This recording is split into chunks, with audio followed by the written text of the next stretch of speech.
میرا نام ثانیہ ہے۔ میں 3 بھائیوں کی اکلوتی بہن ہوں۔ میں غریب خاندان سے تعلق رکھتی تھی۔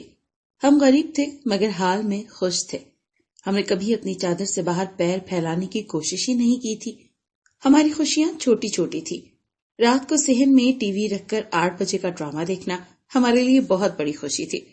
اکثر میری امی باتوں باتوں میں مجھے اگلے گھر کا سبق دیتی۔ اگلے گھر جاؤں گی تو یہ مت کرنا، اگلے گھر جاؤ گی تو وہ مت کرنا، ایسے مت بولنا، ویسے مت کرنا۔ یوں میرے خیالوں میں اگلے گھر کا سپنا جنم لینے لگا۔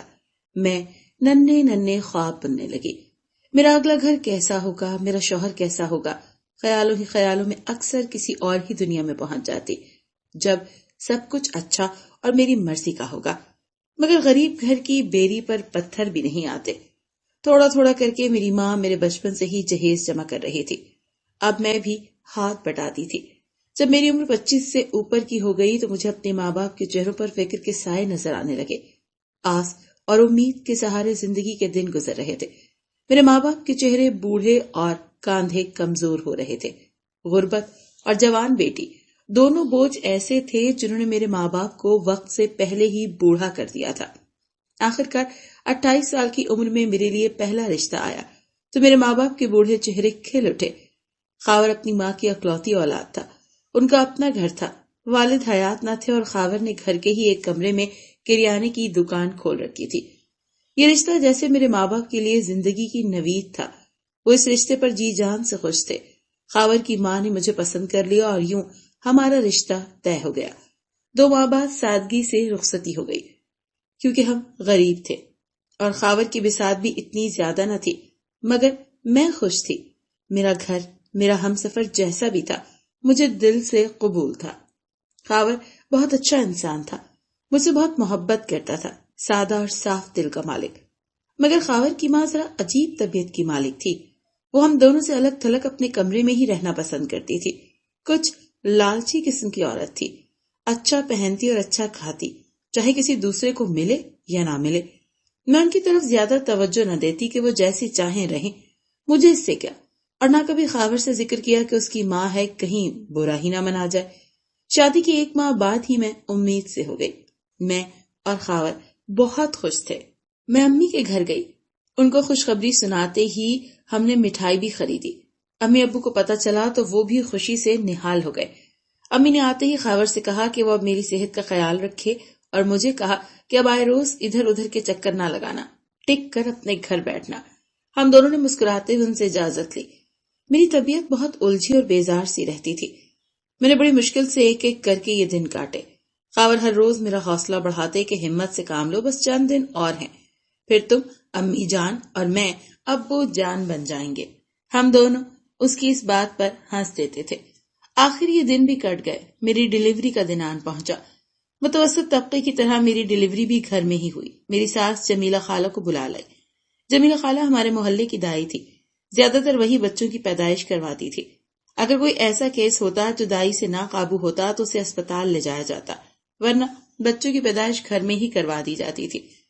بچہ پیدا ہوا تو دائی نے اسے تولیے میں لپیٹا اور وہیں پانی گرم کر کے نہلانا چاہا تو میری ساس نے بچہ پکڑ لیا کہ میں نہلاؤں گی اور بچے کو غسل خانے میں لے گئی۔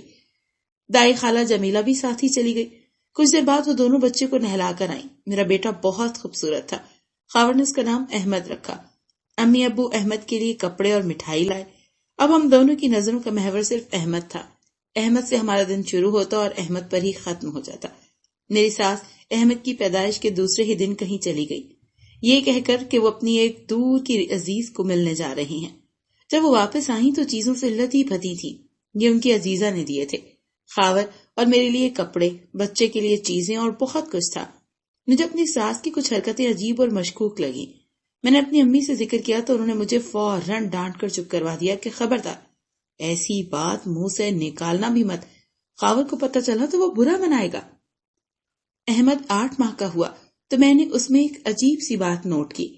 پہلے میں اسے صحن میں بٹھا دیتی تو وہ میری طرف گھٹنوں کے بل گھسٹ کر آتا، مگر اب وہ ایک ہی جگہ بیٹھا رہتا۔ میں اسے آواز دے کر اپنی طرف بلانے کی کوشش کرتی، مگر وہ ایسے گمسم بیٹھا رہتا جیسے کچھ سنا ہی نہیں۔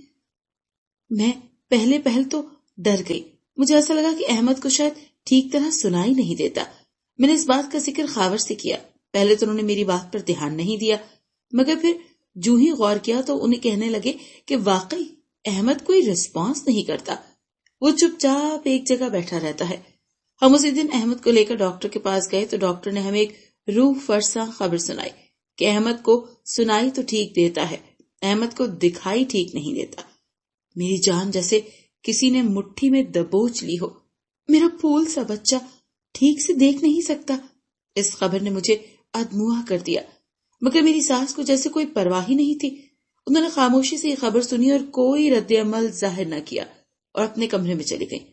مجھے ان کے اس رویے سے دکھ تو بہت ہوا، مگر میں پھر بھی خاموش رہی۔ ماں نے یہ بات کھول کر پلائی تھی کہ ایک چپ 100 سکھ۔ میں اور خاور ان دنوں بہت اداس اور پریشان رہے۔ ہم بوکھلائے پھرتے، کچھ سمجھ نہیں آتا کہ کیا کریں، کس سے کہیں۔ ہم اپنی طرف سے پوری کوشش کر رہے تھے کہ علاج کروائیں، میں یہ علاج بھی ہماری پہنچ سے بہت دور تھا۔ احمد 2 سال کا ہوا تو مکمل طور پر دکھائی دینا اسے بند ہو گیا۔ انہی دنوں میں پھر امید سے ہو گئی۔ یوں تو احمد ابھی 2 سال کا تھا، مگر چونکہ وہ نابینا تھا تو مکمل طور پر اسے میں ہی سنبھالتی تھی کہ خدا نخواستہ کہیں اسے کچھ ہو نہ جائے۔ میرے اوپر دوہری ذمہ داری آ گئی تھی۔ خیر، کسی نہ کسی طرح یہ مشکل وقت بھی کٹ گیا۔ میرا دوسرا بچہ بھی دنیا میں آ گیا۔ اب کی بار بھی خالہ جمیلہ نے پیدائش کروائی، میری ساس نے بچے کو نہلایا۔ اس بار اللہ تعالیٰ نے مجھے بیٹی دی تھی، خاور نے اس کا نام نور رکھا تھا۔ جانتے ہیں کیا ہوا؟ قدرت نے اس بار بھی میرے ساتھ وہی کھیل کھیلا تھا۔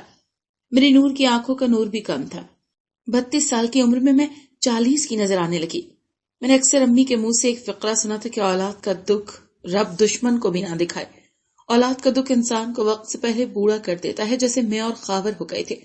اب اکثر ہم رات کو اکٹھے بیٹھے تو رونے لگ جاتے اور گھنٹوں ایک دوسرے کا ہاتھ پکڑ کے روتے رہتے، پھر تھک ہار کر خود ہی ایک دوسرے کے آنسو صاف کرتے۔ قدرت کو شاید یہی منظور تھا، ہم اسے قسمت کا سمجھ کر قبول کر لیتے۔ مگر جانتے ہیں کیا ہوا؟ احمد اور نور ہی نہیں، فضا، علی اور نعمان بھی یہی قسمت لے کر پیدا ہوئے۔ میں نے 5 بچوں کو جنم دیا اور 5 ہی نابینا تھے۔ ہم دونوں میاں بیوی اپنے بچوں کو دیکھ کر پل پل جیتے اور پل پل مرتے۔ ہم نہ دن کو چین نہ رات کو آرام۔ جتنا ہو سکا اپنی پہنچ کے مطابق ہم بچوں کا علاج کروانے کی کوشش کرتے رہے، مگر یہ علاج ہماری بساط سے باہر تھا۔ پھر ایک دن یہ گتھی سلجھ گئی کہ ہمارے 5 بچے نابینا کیوں ہیں۔ اس دن خالہ جمیلہ میری ساس سے ملنے آئی ہوئی تھی۔ وہ ظہر کے بعد آئی تھی اور اب عشاء کا وقت تو تھا۔ وہ ابھی تک یہیں تھی، جبکہ عام طور پر وہ آتی ہیں تو 1-2 گھنٹے میں واپس چلی جاتی ہیں۔ میں نے آتے جاتے کچھ سنا تو یوں لگا جیسے دونوں کوئی بحث کر رہی ہوں۔ سونے سے پہلے میں پانی کا جگ بھر کر میز پر رکھ لیتی تھی تاکہ رات کو اگر بچے مانگے تو اٹھ کر نہ جانا پڑے۔ میں پانی لینے باورچی خانے تک گئی تھی کہ خالہ جمیلہ کی آواز نے میرے قدم جکڑ لیے۔ وہ کہہ رہی تھی کہ تم نے انہیں پیسوں سے 3 پلاٹ لیے ہیں، مجھے بھی میرا حصہ چاہیے۔ دے دوں گی تمہیں بھی تمہارا حصہ، اپنا منہ بند رکھو ورنہ میں تمہاری زبان کاٹ دوں گی، میری ساس نے تلخ لہجے میں اسے جواب دیا۔ میں جیسے اپنی جگہ پر جم سی گئی۔ یہ کیا ہو رہا ہے؟ کون سا حصہ؟ مجھے پہلے ہی اپنی ساس کی حرکتیں کچھ مشکوک لگتی تھی۔ میں فوراً پانی لے کر کمرے میں واپس آئی اور خاور کو ساری بات بتا دی۔ خاور کچھ سوچنے لگا اور پھر بولا، شک تو مجھے بھی تھا کہ کچھ نہ کچھ غلط ہو رہا ہے، مگر ماں ہے تو کہنے کی ہمت نہ تھی۔ تم خاموش رہنا، کسی سے اس بات کا ذکر مت کرنا، میں کچھ سوچتا ہوں۔ خاور، ایک بات کہوں؟ میں نے پوچھا۔ ہاں کہو۔ جو کرنا ہے ابھی کرو، میرے پاس ایک ترکیب ہے۔ تمہارے پاس نیند کی گولیاں ہیں؟ میں نے پوچھا۔ ہاں بالکل ہیں۔ بچے سو چکے تھے، میں نے جلدی سے چائے کے 2 کپ بنائے۔ خاور نے دونوں کپوں میں نیند کی 2 گولیاں ملا دی، پھر میں نے چائے کے کپ ڈش میں رکھے اور اپنی ساس کے پاس لے گئی۔ ابھی میں نے خاور کے لیے چائے بنائی تھی، آپ بھی پی لیں۔ میں نے دونوں کو چائے دی اور اپنے کمرے میں آ گئی۔ ہم دونوں نے 15-20 منٹ انتظار کیا، پھر خاور نے امی کے کمرے میں جھانک کر دیکھا تو وہ دونوں سو چکی تھی۔ خاور نے ایک بڑی سی رسی کے 2 ٹکڑے کیے اور اس سے خالہ جمیلہ کے ہاتھ پاؤں باندھے اور پھر میری ساس کے ہاتھ پاؤں باندھے۔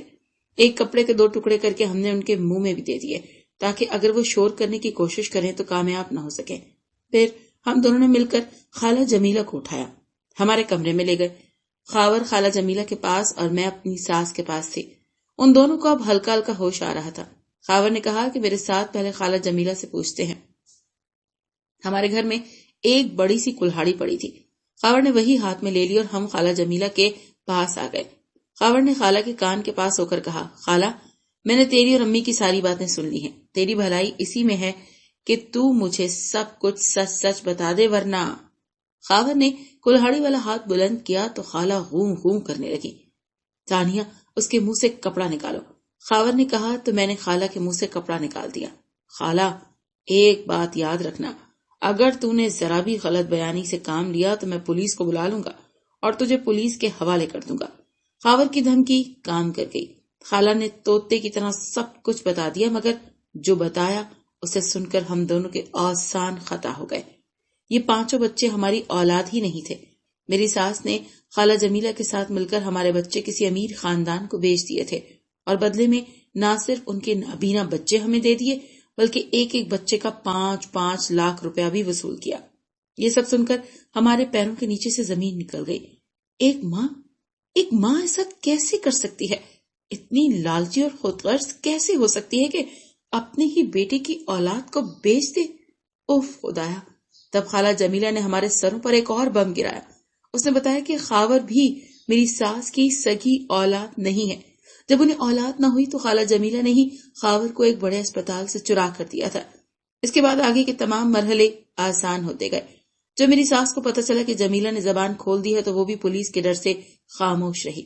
خاور نے ماں سے ان پلاٹوں کے کاغذات مانگے تو اس نے خاموشی سے دے دیے. خاور نے وہ تینوں پلاٹ بیچ دیے. اس رقم سے ہم نے اپنے تینوں چھوٹے بچوں کو آپریشن کروایا. وہ تینوں آپ دیکھ سکتے ہیں. احمد اور نور کو آپریشن نہ ہو سکا. ہمیں اپنی سگی اولاد کا غم نہ تھا کہ وہ کہاں ہوں گے. وہ جہاں بھی ہوں گے اچھے حال میں ہی پل رہے ہوں گے. خوش ہیں ہم بھی، اسی میں وہ بھی خوش ہیں. یہ 5 بچے ہی ہماری اولاد ہیں، ہمارے جگر کے ٹکڑے ہیں. وہ اب اپنی آنکھوں سے دنیا کو دیکھ سکتے ہیں، اپنے کام خود کر سکتے ہیں، کسی کے محتاج نہیں ہیں. ہمارے لیے یہی بہت ہے.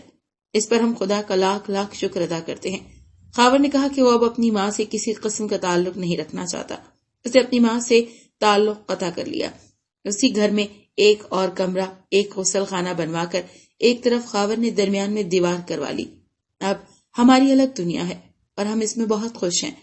رشتوں کے ایسے بھیانک روپ دیکھے ہیں کہ روح تک کانپ گئی ہے. ایسے لالچی، خود غرض اور آستین کے سانپوں سے انسان اکیلا ہی بھلا ہے.